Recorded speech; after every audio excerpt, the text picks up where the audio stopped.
انسان ہے، وہ بچی اپنا شکار ایسے ہی ڈھونڈتی ہے اور اس طرف کوئی بھی نہیں جاتا، وہ جنات کی جگہ ہے۔ اس نے کہا کہ وہ مجھے گھر چھوڑ دے گا، تو اس نے مجھے بیل گاڑی پر بٹھایا اور پھر چل پڑا۔ اب میری طبیعت بہت خراب تھی، سر بوجھل تھا، مجھے یوں لگا بیل گاڑی ہوا میں اڑ رہی ہو۔ اچانک میں نے دیکھا کہ اس آدمی نے سڑک کے کنارے پڑی ہوئی لکڑی اٹھائی اور اس کا بھی بازو بہت لمبا ہو گیا، اور لکڑی اٹھا کر جب اس نے دوسری جگہ پر پھینکی تو بازو اپنی جگہ پر واپس آ گیا۔ جو خوف کی کسر باقی تھی وہ بھی چلی گئی۔ اب مجھے کچھ بھی یاد نہیں ہوا کہ میرے ساتھ کیا ہوا، اور جب میری آنکھ کھلی تو سارے گھر والے میرے ارد گرد پریشان کھڑے تھے۔ میں اٹھتے اپنی امی سے لپٹ گیا اور گھر والوں کو ساری بات بتائی۔ گھر والوں کے کہنے کے مطابق انہوں نے مجھے دروازے پر بے ہوش پایا تھا۔ میری طبیعت بہت خراب تھی۔ ہمارے گاؤں کے مولوی صاحب تھے اور وہ بہت پہنچے ہوئے بزرگ بھی تھے، تو انہوں نے مجھے دم کیا اور بتایا کہ وہ جگہ جنوں کی ہے اور تمہیں ایک اچھا جن گھر چھوڑ کر گیا۔ میں جب بھی یہ واقعہ یاد کرتا ہوں تو میں بہت ڈر محسوس کرتا ہوں۔ یہ کہانی مجھے راولپنڈی سے سینڈ کی گئی ہے، سبسکرائبر نے اپنا نام نہیں بتایا۔ میرے دادا جو کم عمری میں یتیم ہو گئے تھے اور 8 بہن بھائیوں میں سب سے بڑے تھے، روزانہ 7 کلومیٹر پیدل چل کے اسکول جایا کرتے، کیونکہ گاؤں میں جو اسکول تھا وہ صرف 5ویں جماعت تک تھا۔ میٹرک 6ٹھی جماعت سے میٹرک تک دوسرے گاؤں میں ہوتا تھا۔ میری دادی گھر میں کشیدہ کاری کی گزر بسر کرتی تھی اور میرے دادا کے چچا نے سانچے میں زمین بھی ہتھیا لی تھی۔ اس طرح میرے دادا لوگ بہت غربت کی زندگی گزار رہے تھے، صرف اپنی چھت کا آسرا تھا۔ جو میرے دادا کے ابو تھے ان کو اپنے بچوں کو پڑھانے لکھانے کا بہت شوق تھا، اس لیے میری دادی نے میرے دادا کو پڑھنے دیا۔ گاؤں کے اسکول میں دادا نے پوزیشن لی تو ان کا فری داخلہ دوسرے گاؤں کے اسکول میں ہو گیا، جو دور تو تھا لیکن اس زمانے میں سب لوگ زیادہ تر پیدل ہی سفر کیا کرتے تھے۔ دادا اپنے ساتھ روٹی لے کر جاتے تھے، گھر سے بھوکے ہی نکلتے کیونکہ روٹی ایک ہی ہوتی تھی۔ کبھی دادی روٹی کے ساتھ نمک اور کبھی پیاز دے دیتی۔ وہاں پہنچ کر دادا تفریح کے طور پر روٹی کھا لیتے تھے، اور واپسی پر کتنی بار جب گھر والوں نے گھر میں کھانے کو کچھ بھی نہیں ہوتا تھا، وہ سب بہن بھائی خاموشی سے بھوکے ہی سو جاتے۔ اسکول جاتے ہوئے اسی طرح سے دن گزرتے گئے اور پھر کچھ 2-4 لڑکے دوسرے گاؤں کے بھی اسکول جانے لگ گئے۔ ایک دن کچھ لڑکوں نے راستے میں ایک معذور کتیا کو پڑے دیکھا جو پچھلی ٹانگوں کے ٹوٹنے کی وجہ سے زمین سے رگڑ کھا کھا کر چلتی تھی۔ لڑکوں نے شرارت کی اور اس کتیا کو پتھروں سے اتنا مارا کہ وہ لہو لہان ہو گئی تھی اور پھر وہ مر گئی۔ لڑکے ہنستے ہوئے وہاں سے چل دیے۔ میرے دادا کو بہت دکھ ہوا تھا، حالانکہ دادا نے ان کو منع بھی کیا تھا، لیکن وہ بہت بدتمیز بچے تھے۔ انہوں نے دادا کو گالیاں بھی دی تو دادا خاموش ہو گئے۔ ان کے جانے کے بعد دادا نے اس کتیا کو راستے سے ہٹا کر جھاڑیوں میں رکھا تو ان کو کچھ آوازیں سنائی دی۔ دادا نے دیکھا کہ 2 چھوٹے پلے تھے جو یقیناً اس کتیا کے ہی بچے تھے، جو جھاڑیوں سے نکل آئے اور ماں کی لاش سے لپٹ گئے اور اس کے ساتھ کھیلنے لگ گئے۔ دادا کو بہت دکھ ہوا کہ ان کو نہیں پتا کہ ان کی ماں مر گئی ہے۔ وہ بچے ماں کے دودھ ٹٹول رہے تھے، ان کو بھوک لگی تھی۔ دادا نے اپنے حصے کی ایک ہی روٹی ادھر رکھ دی تاکہ وہ بچے کھا سکے اور خود اسکول چل دیے۔ اب دادا جب بھی اس راستے سے گزرتے تو اپنے حصے کی روٹی ان بچوں کو ڈال دیتے۔ وہ اس سے اٹیچ ہو گئے تھے۔ دادا بھوکے جاتے اور کبھی کبھار کوئی دوست کچھ کھانے کو دے دیا کرتا۔ اسی طرح دادا کی یہ روٹین بن گئی۔ وہ روز اپنی روٹی ان بچوں کو ڈال دیتے، تو وہ اس کتیا کے بچے جب بھی دادا کو آتے دیکھتے تو زبان نکال کر ارد گرد ان کے گھومتے۔ دن گزرنے لگے تھے لیکن دادا اپنی بھوک کی پرواہ کیے بنا ریگولر ان کو روٹی ڈالتے تھے۔ پھر دادا نے گاؤں کے کچرے میں پڑی ہڈیاں اور سوکھی روٹیاں بھی ایک لفافے میں جمع کرنا شروع کر دیں۔ وہ یہ بھی ان بچوں کو ڈال دیتے۔ وہ بچے میرے دادا سے اتنے اٹیچ ہو گئے تھے کہ اب وہ ان کے ساتھ گاؤں تک بھی چل کر آ جایا کرتے اور پھر خود ہی واپس چلے جاتے۔ دادا نے سوچا کہ بارشیں ہونے والی ہیں تو وہ بچے کیا کریں گے۔ انہوں نے دادی کی اجازت سے ان دونوں کتے کے بچوں کو گھر لے آئے۔ کافی لوگوں نے باتیں کی لیکن میری دادی نے پرواہ نہیں کی۔ کچی سی چھوٹی کوٹری میں جس میں دادا کے ابو نے بکریاں رکھی ہوئی تھیں، ان میں ان کو ڈال دیا۔ اب جب بھی ان کے گھر میں روٹی پکتی تو سب کی روٹی میں سے تھوڑا تھوڑا حصہ ان بچوں کو بھی ڈال دیا جاتا۔ اسی طرح سے دن گزرتے گئے۔ کچھ ہی دن گزرے تھے کہ گاؤں اسکول جاتے ہوئے میرے دادا کے ساتھ بہت عجیب بات ہوئی۔ جس راستے میں انہیں وہ بچے پڑے ملے تھے وہاں ایک سرخ رنگ کی پوٹلی نظر آئی۔ انہوں نے ادھر ادھر دیکھا کہ شاید کسی کی ہو، لیکن وہاں دور دور تک کوئی بھی نہ تھا۔ وہ آگے بڑھے اور پیچھے ہوئے تو انہوں نے ایسے ہی اسے اٹھا لیا۔ اسے کھولا تو اس میں مٹھائی تھی۔ اس زمانے میں مٹھائی بہت بڑی سوغات ہوا کرتی تھی۔ وہ بہت حیران ہوئے کہ اس ویران راستے میں یہ کس نے رکھی ہے۔ بہرحال انہوں نے یہ سمجھ کر کہ یہ کسی کی ہوگی اور بعد میں آ کر کوئی لے جائے گا تو وہ اسکول چل دیے۔ واپسی پر وہ اکیلے ہی تھے۔ کچھ لڑکوں نے اسکول جانا ہی چھوڑ دیا تھا، وہ اب اکیلے میں جایا کرتے تھے۔ راستے میں مٹھائی پھر وہیں کی وہیں ویسے کے ویسے پڑی تھی۔ دادا ابو نے اسے اٹھا لیا اور گھر کی طرف چل پڑے۔ پھر خیال آیا کہ ان کی امی کہیں غصہ نہ کرے تو انہوں نے وہ مٹھائی کسی اور راستے میں رکھ دی۔ دوسرے دن پھر وہ مٹھائی اسی جگہ موجود تھی جہاں سے انہوں نے اٹھائی۔ میرے دادا بہت حیران ہوئے کہ وہ تو یہ کسی دوسری جگہ رکھ کر آئے تھے۔ اب وہ ڈر بھی گئے۔ خیر وہ چل دیے۔ واپسی پر ویسی 2 پوٹلیاں اب پڑی تھیں، لیکن پھر انہیں کچھ سسپینس ہوا تو انہوں نے اس کو کھولا۔ ایک میں مٹھائی اور دوسرے میں باجرے کا آٹا تھا۔ دادا میرے بہت حیران ہوئے کہ ایسا کیوں ہے۔ وہ چھوٹے بھی تھے، اتنا نہیں پتا تھا کہ خیر وہ ادھر ہی سب چھوڑ کر سیدھے دوبارہ گھر آ گئے اور اس کا ذکر بھی کسی سے نہیں کیا۔ بکریاں تو ان کے چچا لے کر گئے تھے، البتہ وہ کتے بہت مانوس تھے ان کے ساتھ۔ اس زمانے میں لوگ باتھ روم جانے کے لیے باہر جاتے تھے۔ میرے دادا بھی گئے اور جب واپس آئے تو ایک ویران راستے میں ویسے ہی 3 پوٹلیاں پڑی تھیں۔ وہ بہت حیران تھے کہ تیسری پوٹلی کھولی تو اس میں سرسوں کا ساگ تھا، جبکہ موسم تھا ہی نہیں ساگ کا۔ دادا سچی میں بہت گھبرائے اور ڈر کر واپس اپنے گھر چلے گئے۔ وہ اب خوف زدہ تھے اور 3 دن انہوں نے چھٹی کی طبیعت کا بہانہ بنا کر 3 دن کے بعد وہ پھر گئے تو اب ایک بہت بڑے سائز کی ایک پوٹلی پڑی تھی۔ وہ اس سے پہلے پیچھے ڈر کر ہٹے۔ کسی انجانی قوت نے ان کے قدم جکڑ لیے تھے۔ وہ بہت فاقے بھی تھے، کتنی ہی راتیں وہ بھوکے سوئے تھے۔ انہوں نے وہ پوٹلی آخر کار کھول لی۔ اب اس میں تازہ ناشپاتیاں اور سیب بھی تھے۔ پہلی بار انہوں نے کچھ چیزیں کھائیں تو بھوک مزید بڑھی۔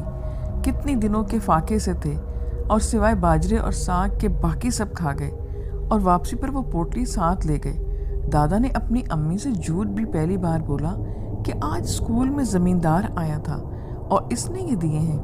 ان کے کھیتوں میں ساگ اگا ہے۔ بھوک ویسے بھی ہی انسان کی عقل چھین لیتی ہے۔ وہ اور فاقے بھی گھر پہ ہو رہے تھے تو باجرے کی روٹیاں اور ساگ بہت عرصے کے بعد سب نے پیٹ بھر کر کھایا۔ اب تو روز کوئی نہ کوئی چیز اسی راستے سے میرے دادا کو ملتی، کبھی سبزی، کبھی پھل، کبھی آٹا، تو کبھی کبھی مکھن اور کبھی چاول۔ وہ روز یہ کہتے کہ زمیندار نے دیے ہیں۔ یوں ان کے فاقوں میں کمی آ جاتی اور 2 وقت کا کھانا کھا لیتے۔ پورا سال میرے دادا کو کچھ نہ کچھ ملتا تھا۔ آخر ایک دن دادا کو وہاں سے ایک آنا ملا جو اس زمانے کے پیسے تھے۔ وہ بھی وہ گھر لے کے آ گئے اور یہی اپنی ماں کو بتایا۔ دوسرے دن 2 آنے ملے۔ اسی طرح پیسے بڑھتے رہے اور اس وقت پیسے بھی کسی کسی کے پاس ہوتے تھے۔ لوگ دانے، باجرہ، مکئی دے کر چیزیں خریدتے تھے۔ وہ ایک ہی آنا کبھی کبھی اپنی ماں کو دیتے، باقی جمع کر لیتے۔ اکٹھے پیسے اگر اپنی ماں کو دیتے تو وہ شک کرتی۔ یہ سلسلہ 2 سال تک چلا تھا اور اسی طرح میرے دادا نے اپنے پاس کافی پیسے جمع کر لیے۔ اب گھر میں فاقے ختم ہو گئے تھے۔ گاؤں والے بھی حیران تھے۔ خیر جب گاؤں میں فضول باتیں ہونے لگیں تو باپ سر پر نہیں ہے تو دکان سے سودا کیسے لیتے ہیں؟ سارے دکاندار حیران تھے۔ وہ بھی دادا کی امی سے سوال کرنے لگے تھے۔ دادا کو بہت برا لگا تھا، لیکن جب دادی نے بھی اصرار کیا کہ سچ بتاؤ تم کیا کرتے ہو، کہاں سے لاتے ہو، لوگ باتیں کرتے ہیں، تو میرے ابو نے سچ بتا دیا۔ میری دادی فوراً بولی کہ اللہ بہت غفور و رحیم ہے، وہ اپنے بندوں کو ضرور رزق دیتا ہے، لیکن شاید اب ہمیں یہ مزید مدد نہ ملے کیونکہ تم نے اپنے اللہ کے راز میں مجھے بھی شامل کیا ہے۔ یہ ایک غیبی مدد تھی اور یہ بات سچ بھی ہوئی۔ جو پیسے دادا نے بچائے تھے ان پیسوں کی بھینس لے کر دادا کی امی نے پالی اور اس طرح گھر مزید فاقوں سے بچ گیا۔ میرے دادا بڑے ہو کر فوڈ انسپیکٹر بنے اور پھر زندگی ان کی آرام سے گزری۔ نیکسٹ سٹوری بھی انہوں نے سینڈ کی ہے۔ یہ ان دنوں کی بات ہے جب زیادہ ٹرانسپورٹ نہیں ہوا کرتی تھی۔ گاؤں میں لوگ زیادہ تر بیل گاڑیوں پر ہی اور گدھا گاڑیوں پر ہی سفر کیا کرتے۔ میرے ایک رشتہ دار تھے، ان کا نام نسیم تھا۔ اس کی ایک بہن کی شادی 7 والے گاؤں میں ہوئی تھی اور اسی گاؤں کا نئی آیا کہ نسیم کی بہن کی ساس فوت ہو گئی ہے، اور اس وقت یا تو کوئی تار بھیجا کرتا تھا یا کہ ایمرجنسی میں لکھا گیا خط یا گاؤں میں ہی سے کوئی آ کے بتا دیتا تھا، وہ سب کو اطلاع دیتا تھا شادی ہے یا کسی کا بیٹا پیدا ہوا یا کوئی مر گیا ہے۔ نسیم میرے گھر آئی اور مجھے بتایا کہ اب ہم نے صبح کی تیاری کی کیونکہ ابھی تو رات ہو چکی تھی۔ گاؤں کی کچھ اور بھی عورتیں مرد تیار ہوئے۔ نسیم نے اپنی 2 بڑے بچے میری امی کے حوالے کیے کیونکہ میں بھی بچوں کو اپنی ماں کے حوالے کر رہی تھی، جبکہ نسیم کا ایک بچہ جو دودھ پیتا تھا وہ اسے ساتھ لے گئی۔ ہم ٹوٹل 7 لوگ تھے، جن میں وہ آدمی بھی تھا جو پیغام لے کر آیا تھا۔ ہم صبح سویرے نکلے، موسم بہت اچھا تھا، اپریل کا منتھ تھا۔ ہمارا جو سامان تھا اسے گدھے پر لاد دیا گیا۔ میں یہ بتا دوں کہ گاؤں سے 2-2.5 گھنٹے کی مسافت پر وہ گاؤں تھا۔ 1 گھنٹے کے بعد ہم سب نے چادر بچھائی اور اس پر بیٹھ گئے، اور جو بھی کچھ گھر سے پکا کر لایا تھا ہم سب نے مل کر کھایا، اور پھر دوبارہ سے سفر شروع کر دیا۔ میرے ساتھ جو مرد تھے ان کے پاس حفاظت کے لیے چاقو اور ڈنڈے بھی تھے۔ ویسے تو کبھی رات ہوتی نہیں تھی سفر میں، کیونکہ ہماری کوشش ہوتی کہ صبح یا شام تک سفر ہو جاتا، لیکن اگر رات ہو بھی جاتی تو لینٹرن استعمال کرتے تاکہ اندھیرے سے بچا جا سکے۔ ویسے بھی وہ اچھے زمانے تھے، سب مل جل کر رہتے تھے، جوائنٹ فیملی سسٹمز تھا۔ تو ہم نے آرام کیا اور دوبارہ سے چل پڑے۔ راستے میں چھوٹے چھوٹے اور بھی گاؤں تھے۔ ہم اپنے گاؤں پہنچے تو وہاں سب ہمارا انتظار کر رہے تھے۔ ایک رات وہیں گزار کر ہم واپس لوٹے۔ آدھے راستے میں نسیم نے اپنا بیٹا مجھے دیا اور خود درختوں کی اوٹ میں باتھ روم کرنے کے لیے چلی گئی۔ ہم سب اس کا انتظار کرتے رہے، مگر وہ بہت دیر ہو چکی تو وہ واپس نہ آئی۔ نسیم کی ماں نے کہا کہ میں دیکھتی ہوں وہ کہاں چلی گئی۔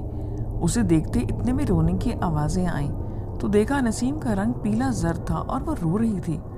ماں نے اسے ڈانٹا کہ چل دیر ہو رہی ہے، مگر نسیم تو بالکل ہی بدل گئی تھی۔ اس نے کہا کہ وہ وہیں رہے گی، گھر نہیں جائے گی۔ وہ اپنی ضد پر اتر آئی۔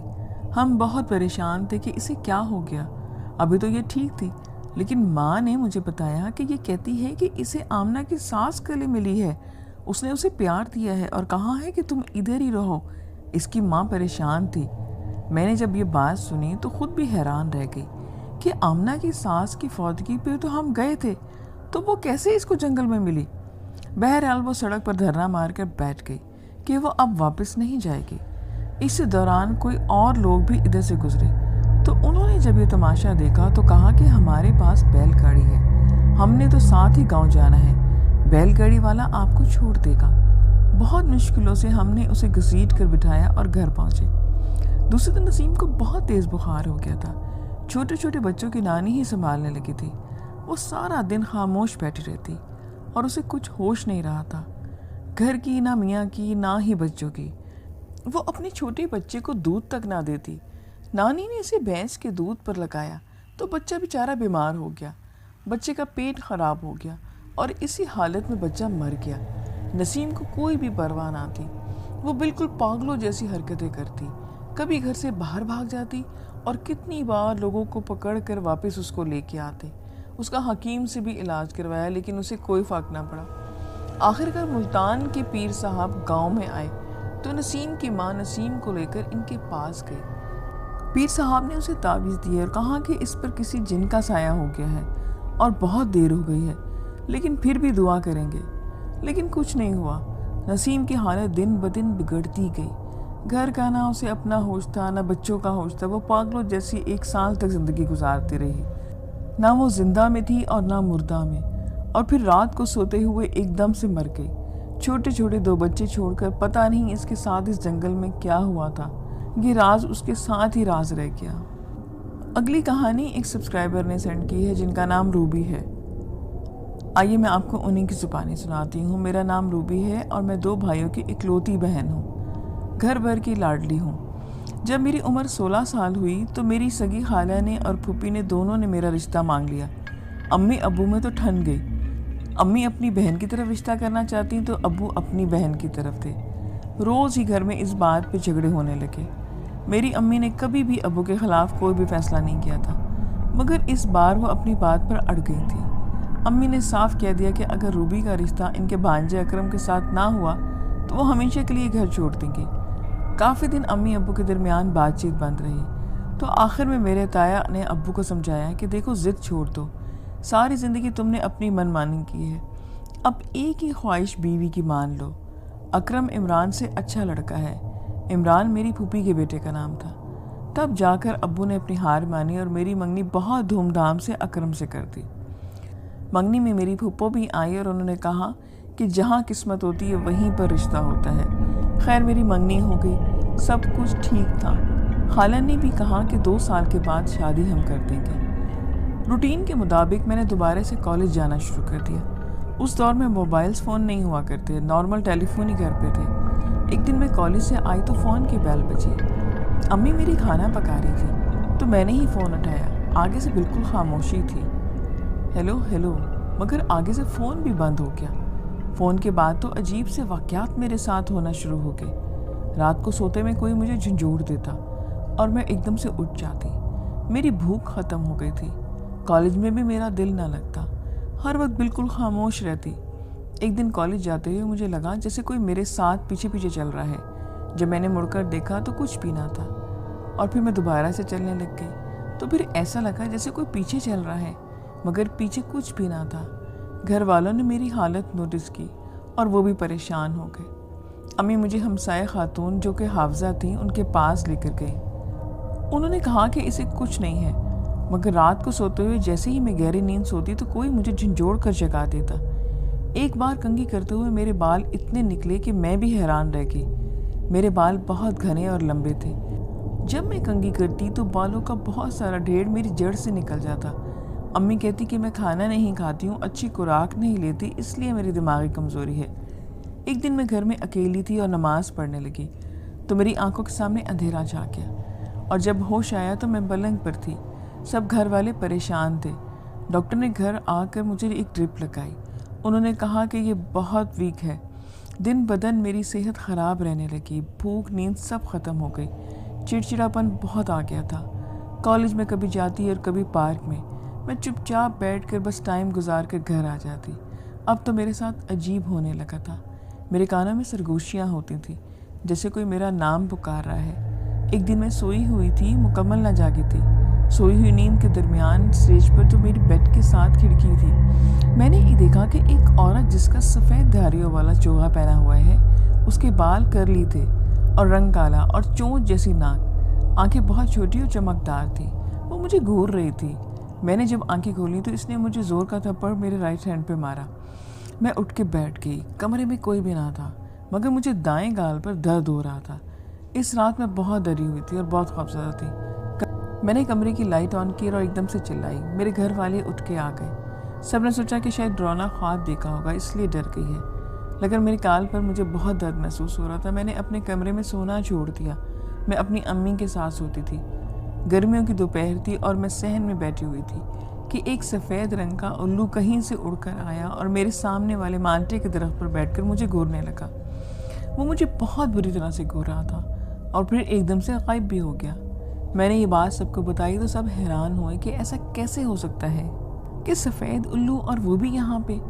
میرے کالج کی ٹیچر کا گھر میں فون آیا کہ روبی بہت چھٹیاں کرتی ہے اور کلاس میں بہت غیر حاضر رہتی ہے۔ میری امی نے فون سنا تھا، اس کے بعد انہوں نے مجھے بہت ڈانٹا اور پوچھا کہ میں رونے لگ گئی۔ میں نے ان کو سب بتا دیا۔ امی میری چپ ہو گئی۔ میرے بال بہت پتلے ہو گئے، وزن میرا کم ہو گیا، سر میں میرے بہت درد رہنے لگا۔ ایک دن میں کچن میں تھی تو مجھے باہر کسی کے چلنے کی آواز آئی۔ میں نے سمجھا کہ بھائی ہوگا۔ میں نے باہر نکل کر دیکھا تو کالے کپڑوں میں ایک آدمی تھا جو دیوار کے ساتھ پچھلی چھوٹی سی راہداری بنی تھی بھاگ گیا۔ میں نے سمجھا چور ہے۔ میں نے شور مچایا تو سب اکٹھے ہو گئے اور پورا گھر چھان مارا، مگر ایسا کچھ بھی نہیں تھا۔ راہداری کا تو راستہ بھی نہیں تھا، جو بھی تھا وہ کدھر گیا؟ سب نے کہا کہ اس کا وہم ہے۔ میری امی مجھے لے کر ڈاکٹر کے پاس گئی جو ایک سائیکیٹرسٹ تھا۔ اس نے مجھے کچھ میڈیسن دی اور اچھی خاصی میری امی سے فیس بھی لی۔ مجھے ان دواؤں سے کوئی بھی فرق نہیں پڑا۔ ایک دن گرمی تھی، میں نے اپنے لیے ایک شربت بنایا اور فریج سے برف لا کر اس میں پینے لگی۔ اس کے اندر کوئی چیز آگے گری، مجھے نہیں پتا کہ وہ کدھر سے آئی، جبکہ کچن میں کوئی بھی نہیں تھا۔ میں نے شربت وہیں پر پھینک دیا۔ گھر والے میرے ساتھ ہونے والے واقعات سے بہت پریشان تھے۔ نماز پڑھ کر ہی سب دعا کرتے۔ مگر کچھ فرق بھی نہیں پڑا۔ آخر میں کسی نے خالہ کو بتا دیا کہ میرے ساتھ حالات کیا ہیں۔ خالہ گھر آئیں اور بولیں کہ بھائی لڑکی کا علاج کراؤ، میرا تو اکلوتا بیٹا ہے۔ ان کی اس بات سے مجھے بہت افسوس ہوا۔ میرے گھر والے بھی بہت پریشان ہوئے۔ آخر کار امی کو کسی نے ایک پہنچے ہوئے بزرگ کے بارے میں بتایا۔ وہ مجھے ادھر لے کر گئی۔ بزرگ نے حساب نکالا اور کہا کہ بہت کم وقت رہ گیا ہے، آپ ایک پیر کے پاس جائیں۔ انہوں نے ہمیں وہاں بھیجا۔ وہ بہت نورانی بزرگ تھے، مگر ان کے دربار میں میرا دم گھٹنے لگا۔ انہوں نے مجھے غور سے دیکھا اور آنکھیں بند کر لی، پھر کھولی اور کہا کہ بچی پر کالا جادو کروایا گیا ہے۔ کیونکہ یہ جادو کالا ہے تو اس کا توڑ میں نہیں کر سکتا۔ آپ کسی کالے علم والے کے ہی پاس لے کے جائیں، میں اس کے حق میں دعا ضرور کروں گا۔ اب میرے گھر والے کسی کالے جادو کے ماہر کے پاس لے کے مجھے گئے۔ اس کی شکل اتنی گندی تھی کہ میں کیا بتاؤں، مجھے بو بھی آ رہی تھی اس کے پاس سے۔ اس نے کہا کہ وہ کل تک حساب لگا کر سب بتا دے گا۔ جو اس نے ہمیں بتایا وہ ہم سب کو ہوش اڑا گیا۔ اس نے میری پھوپھی کا نام لیا کہ اس نام کی عورت کی جیلیسی تھی آپ کی بیٹی سے، اور اسی وجہ سے اس نے جادو کرایا کہ یہ پاگل ہو جائے۔ وہ 4 موم بتیاں جلا چکی تھی، اب صرف ایک رہ گئی ہے۔ وہ جیسے ہی جلائے گی تو یہ بچی مر جائے گی۔ یہ سن کر ہم سب تو دنگ رہ گئے۔ اس نے کہا کہ وہ ایسا نہیں ہونے دے گا، لیکن عمل بہت سخت ہے۔ گھر والے مجھے واپس لے آئے۔ اس رات میری کیفیت بہت ہی حیران اور خراب تھی۔ کبھی مجھے لگے کہ کوئی مجھے بلا رہا ہے، کبھی کسی کے چیخنے کی آواز، کبھی شور، کبھی پراسرار بندر نما انسان جو میرے ارد گرد چکر کاٹ رہے تھے۔ ساری رات مجھے یہ چیزیں نظر آتی رہیں اور رات بھر یہ سلسلہ ہوتا رہا۔ صبح کی اذان کی آواز جیسے ہی اٹھی تو یہ سب سلسلہ بند ہو گیا۔ میں نے وضو کیا اور نماز پڑھی۔ ہمارے گھر میں سب جاگ گئے تھے۔ بھائی ابو دوبارہ سے مسجد جانے لگے۔ امی اور میں نے ناشتہ بنایا۔ اب میں اپنے آپ کو بہت ہلکا محسوس کر رہی تھی۔ دوپہر کو اس کالے علم والے کا فون آیا کہ سب ٹھیک ہو گیا ہے۔ اس کے بعد سے مزید کوئی بات میرے ساتھ نہیں ہوئی۔ میری امی نے خالہ کے رشتے سے جواب دے دیا۔ امی کو ان کی وہ بہت بات بری لگی تھی۔ میں نارمل ہو گئی تھی اور 2 سال بعد میری کسی اچھی فیملی سے رشتہ آیا اور میری شادی ہو گئی۔ بہت اچھے ساتھی مجھے ملے، لیکن جبکہ میری پھوپھی کی دونوں بیٹیاں کو طلاق ہو گئی اور بیٹا کسی بڑے جرم میں جیل چلا گیا۔ میری خالہ کی بھی ایک ہی بیٹی تھی، اس کی بھی ساری عمر شادی نہیں ہوئی، وہ ایسے ہی گھر بیٹھی رہ گئی۔ بیٹے نے پسند کی شادی کی اور اپنے سسرال میں جا کے رہنے لگا۔ وہ گھر داماد بن گیا تھا۔ آج کی یہ جو سٹوری ہے یہ سہرش نے سینڈ کی ہے۔ میرا نام سہرش ہے اور آج میں آپ کو ایک سچا واقعہ آپ کے ساتھ شیئر کرنے لگی ہوں۔ میں پریگننٹ تھی، 7واں یا 8واں منتھ میرا چل رہا تھا۔ میں اپنے شوہر اور 2 چھوٹے بیٹوں کے ساتھ بائک پر ناروال سے ڈسکا اپنی امی کے گھر جا رہی تھی۔ سخت گرمی تھی، عید کا دوسرا دن تھا۔ جانے کا پلان بنا تو بس یوں ہی شوہر نے کہا کہ بائک پر چلتے ہیں، صبح فرسٹ ٹائم چلیں گے تو اتنی گرمی نہیں لگے گی۔ گھر سے نکلتے نکلتے تقریباً 11 بج گئے۔ اب بھری دوپہر ہو گئی، راستے میں لو چلنے لگی اور بچے پیاس سے بار بار بائک روکنے کا کہنے لگے۔ خیر پسرور سے آگے جا کر بن باجوہ سے کچھ آگے ہی آتے ہوں گے تو میرے ہسبینڈ نے ایک جگہ گنے کا رس دیکھ کر بائک روک لی۔ مجھے روڈ پر ایک سائڈ پر ایک درخت کے نیچے کھڑا کر کے بچوں کے ساتھ وہ گنے کا رس لینے روڈ کی دوسری جانب چلے گئے۔ میں اسی شہر میں پلی بڑی تھی تو مجھے درختوں کا اتنا علم نہیں تھا کہ کون سا درخت کیسا ہوتا ہے۔ حالانکہ میں گھر سے نکلتے ہوئے آیت الکرسی پڑھ کر نکلی تھی، پر وہاں کھڑے ہو کر درختوں کا جائزہ لیتے ہوئے مجھے کچھ عجیب سا محسوس ہوا کہ اس کے پتے چھوٹے تھے پر کچھ لمبے بھی تھے، جو بعد میں نے اپنے ہسبینڈ کو بتایا کہ وہ پھلیاں ہوتی ہیں نا۔ تو مجھے اس وقت درخت کو دیکھتے ہوئے عجیب سا خوف آنے لگا، میرے رونگٹے کھڑے ہونا شروع ہو گئے۔ میں نے فوراً سے پہلے آیت الکرسی پڑھنا شروع کر دی۔ اتنے میں وہ لوگ آ گئے۔ پھونک مار کر ہم نے گنے کا رس پیا، ہم نے گلاس واپس کیے اور ہم نکل پڑے۔